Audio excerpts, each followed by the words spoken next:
नमस्कार, मैं हूं आपके साथ आस्था कौशिक। राजस्थान के दौसा में देहरादून के एक परिवार के 4 सदस्यों के संदिग्ध हालत में शव मिलने से हड़कंप मच गया। चारों मेहंदीपुर बालाजी दर्शन के लिए गए थे। पुलिस मामले की जांच में जुटी है। आखिर मौत की असली वजह क्या है?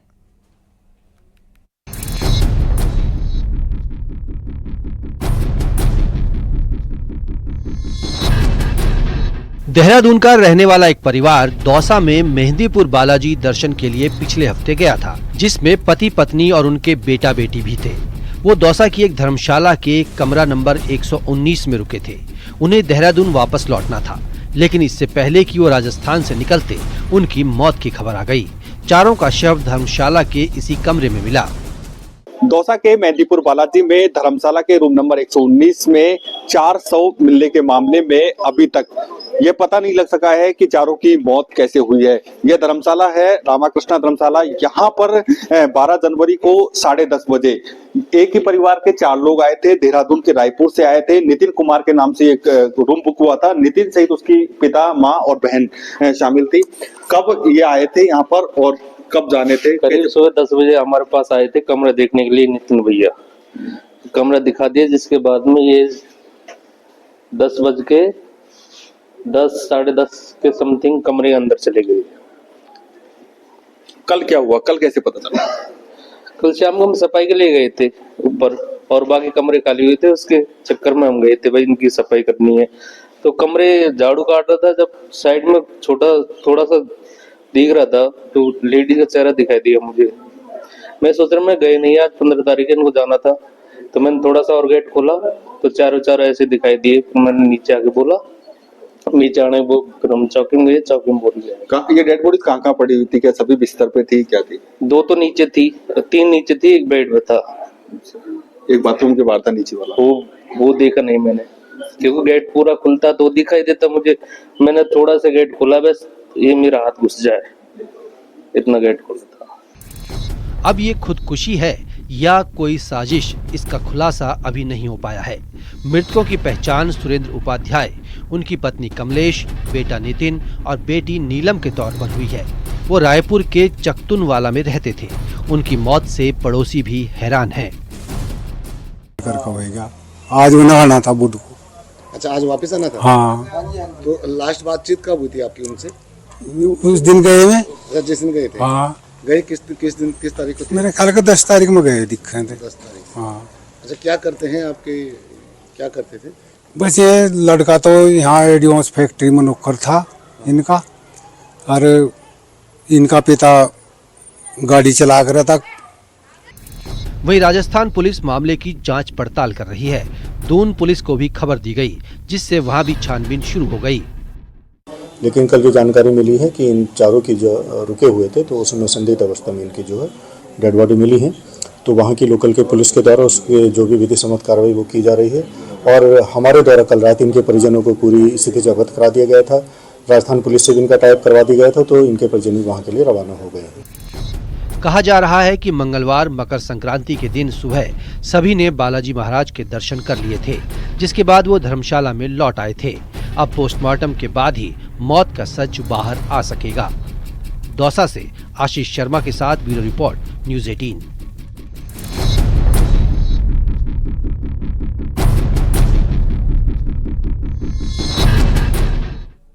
कौशाम्बी में कार हादसे का शिकार हो गई। कार में एक ही परिवार के 6 लोग सवार थे। इन वक्त पर सभी को अस्पताल ले जाया गया। वहीं दूसरे शहरों से भी हादसों के भयानक वीडियो सामने आए हैं।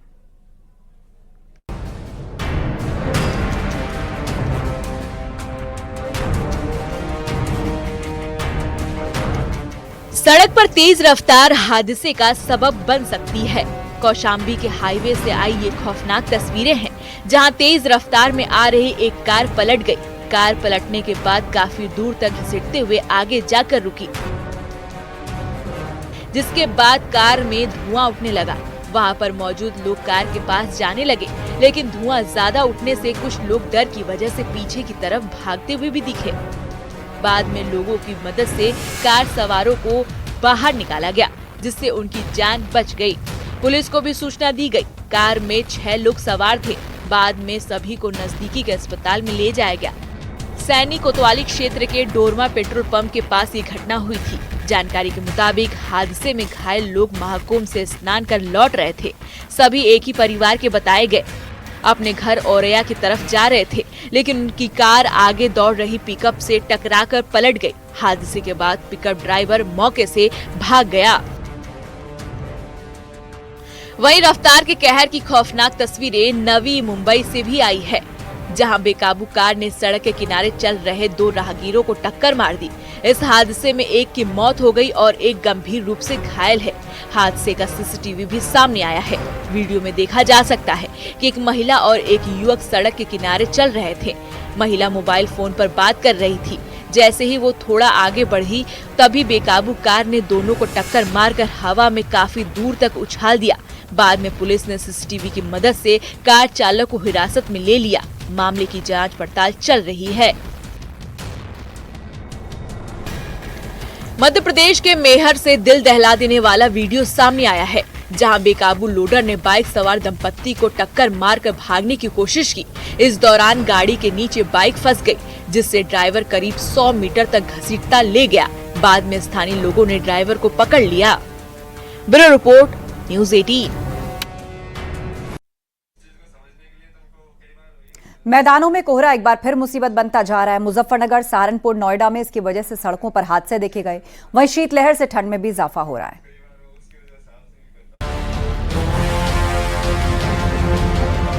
मुजफ्फरनगर में कोहरे की वजह से हादसा हो गया। हाईवे पर कई गाड़ियां आपस में टकरा गई। हादसे में कई ड्राइवर्स भी घायल हो गए। घटना नेशनल हाईवे 58 की है। ट्रैफिक जाम जैसे हालात हो गए। सूचना के बाद पुलिस की टीम मौके पर पहुंच गई। गाड़ियों को हटाने का काम शुरू किया गया। सड़कों पर सुबह से ही घने कोहरे की चादर बिछी हुई थी, जिसकी वजह से विजिबिलिटी काफी कम थी। सहारनपुर में कोहरे की वजह से रोडवेज बस डिवाइडर से टकराकर पलट गई। हादसे में 6 यात्री घायल हुए हैं। बाद में घायलों को अस्पताल में भर्ती कराया गया। बस में 40 यात्री सवार थे। रोडवेज बस सहारनपुर से रामपुर की ओर जा रही थी। हादसा दिल्ली यमुनोत्री हाईवे पर चुनौती फाटक के पास हुआ। नोएडा में घने कोहरे की वजह से 2 वॉल्वो बस आपस में टकरा गई। हादसे में बस सवार 12 यात्री घायल हो गए। घटना सेक्टर 39 थाना क्षेत्र के नोएडा एक्सप्रेसवे की है। दोनों बस आगे पीछे चल रही थी और विजिबिलिटी कम होने की वजह से टक्कर हो गई। मौके पर पहुंची पुलिस ने बस को हाईवे से हटवाया। एक बस गोरखपुर और दूसरी ग्वालियर से आ रही थी। गोरखपुर से आ रहे थे हम दिल्ली के लिए। ये दुर्घटना कैसे हुई आपकी? दुर्घटना, आगे कार आई, फिर उसके पीछे एक बस रुकी, फिर उसके पिछले वाले बस में हम लोग थे। अच्छा। पिछले वाले पी रखा था दारू वो। अच्छा। इस वजह से लड़ गया, नहीं तो समझ जाती गाड़ी। हरदोई में लखनऊ हरदोई हाईवे पर एक बड़ा हादसा हुआ है। घने कोहरे की वजह से करीब 10 गाड़ियां आपस में टकरा गई, जिससे कई लोग घायल हो गए। हादसे में लग्जरी कार सड़क पर ही पलटकर पूरी तरह से डैमेज हो गई। कार में सवार लोग घायल हो गए। एक लड़की की हालत गंभीर बताई जा रही है। जहां एक तरफ कोहरा सड़कों पर मुसीबत बना हुआ है, तो वहीं मैदानी इलाके भी सुबह से ही कोहरे की चादर में लिपटे थे। दिल्ली एनसीआर में कोहरा और स्मॉग ही दिखाई दे रहा है। विजिबिलिटी कम होने से गाड़ियों की रफ्तार पर भी ब्रेक लगा। जो विजिबिलिटी है वो करीब 50 के आसपास है। तापमान में भी गिरावट देखी गई है। आज गलन भी महसूस हो रही, ठिठुरन भी है और साथ ही हवा जो है वो लेकिन कहीं ना कहीं हल्की चल रही है, लिहाजा थोड़ा आराम लोगों को मिल रहा है। लेकिन विजिबिलिटी और कोहरा ज़बरदस्त है। AQI की बात करें तो नोएडा का एयर क्वालिटी इंडेक्स 260 के आसपास दर्ज किया गया है, वहीं ग्रेटर नोएडा का 230। तो जाहिर तौर पे कोहरे पहली बार देखा जा रहा है और विजिबिलिटी बिल्कुल कम है, लिहाजा लगातार लोगों से अपील भी की जा रही है कि जो तय स्पीड है, जो तय लिमिट है, उसी के मुताबिक चले। फिलहाल स्थिति देखेंगे आज भयावह है, जहां एक तरफ तापमान में गिरावट दर्ज की गई। न्यूनतम तापमान लुढ़क कर 5 डिग्री और अधिकतम 11 डिग्री के आसपास बताया जा रहा है। बात महोबा की करें तो यहाँ शीतलहर की वजह से ठंड बढ़ गई है। कोहरे ने महोबा को आगोश में ले रखा है। ठिठुरन बढ़ने से लोगों को मुश्किलों का सामना करना पड़ रहा है। लोग अलाव जलाकर ठंड से बचते नजर आ रहे हैं। कल तक तो थोड़ी धूप निकली थी, बट कल रात को अचानक कोहरा गिरा है, तो मतलब थोड़ा सा मौसम में परिवर्तन तो है। अभी क्या स्थिति है? अभी तो बहुत ज्यादा कड़ाके की ठंड है। 2-1 दिन पहले बारिश हुई थी और उसी का है नतीजा ये जो ठंड पड़ रही है, तो का जगह जगह सब लोग आग जलाई बैठे। कोहरे की वजह से जहां राहगीरों को दिक्कत हो रही है, तो वहीं ट्रेन यातायात भी बाधित हो रहा है। कोहरे की वजह से ट्रेन भी लेट हो रही है। Bureau report news 18। चाइनीज मांझा एक बार फिर से मुसीबत बनता दिखा। जौनपुर में 18 साल का एक लड़का चाइनीज मांझे में फंसकर बुरी तरह से घायल हो गया। हालांकि गनीमत रही, उसकी जान बच गई। दूसरी जगहों पर भी चाइनीज मांझे से लोग घायल हुए हैं। एक रिपोर्ट आपको दिखाते हैं।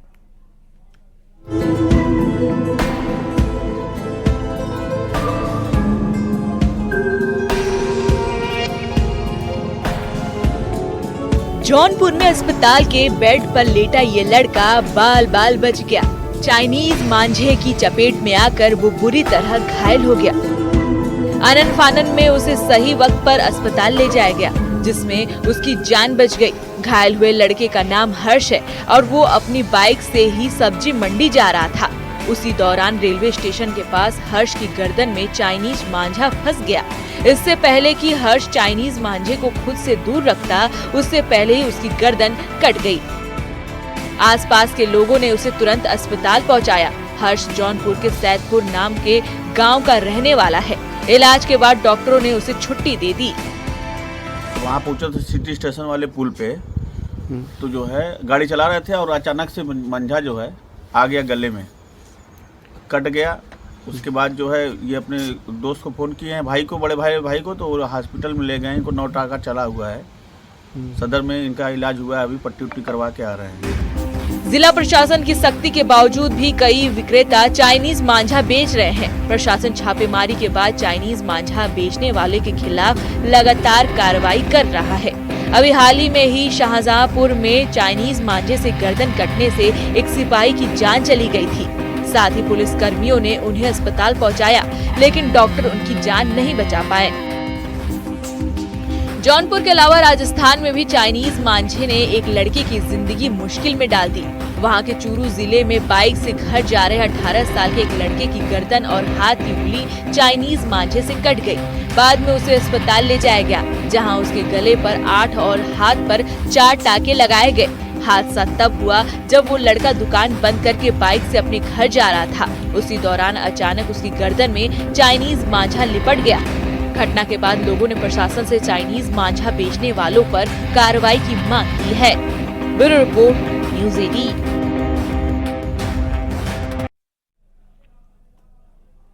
अब आपको दिखाते हैं कहानी एक ऐसे उत्तराखंडी की जिसने चीन में भारतीयता का परचम लहराया हुआ है। कभी खुद के रोजगार के लिए भटकने वाला ये शख्स आज चाइना के अंदर न सिर्फ 100 से ज्यादा उत्तराखंडियों को रोजगार दे रहा है, बल्कि चाइनीज लोगों के बीच खासा लोकप्रिय है। अब तो चाइनीज फिल्मों का मशहूर एक्टर तक बन चुका है।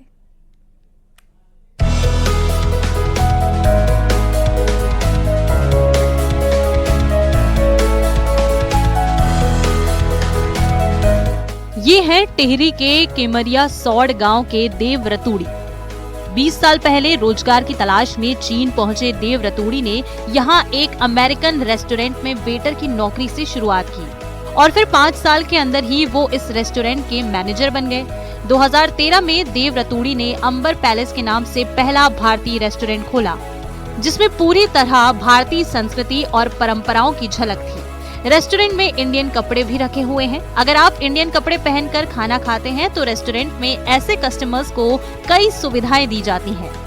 देव रतूड़ी का ये रेस्टोरेंट इतना पॉपुलर हुआ कि पूरे चाइना में उन्होंने भारतीय रेस्टोरेंट की चेन बना दी है, जिसमें 15 रेस्टोरेंट शामिल हैं। इन रेस्टोरेंट में करीब 100 कर्मचारी उत्तराखंड के हैं। यात्रा आसान तो नहीं थी। ये लगभग 20 साल हो गए मेरे को चीन में रहते हुए। तो शुरू में एज अ वेटर एक मौका मिला था हमको। एज अ वेटर मैंने काम करना शुरू करा चीन में। तो ये कल्चरल गैप था, दिमाग में आया कि क्यों ना कुछ ऐसा किया जाए जिससे लोगों को हमारे भारत के बारे में, भारतीयता के बारे में पता चले। सो इसलिए हमने फिर 2013 में एक रेस्टोरेंट खोला और वहाँ हमने एक कल्चर और शुरू करा कि साड़ी पहन के आप आएंगे, पहले आप बुकिंग करेंगे तो आपको फ्री में इंडियन कपड़े मिलेंगे, उनको पहन के और आप जो है खाना खा सकते हैं, फोटो खींच सकते हैं। तो ये बड़ा पॉपुलर हुआ। तो एक रेस्टोरेंट से शुरुआत हुई और अभी हमारे चीन में लगभग 15 रेस्टोरेंट हैं, जिसमें कि 150 से ज्यादा लोग काम करते हैं और उसमें 100 लोग जो है 100 से ज्यादा लोग हमारे उत्तराखंड से हैं।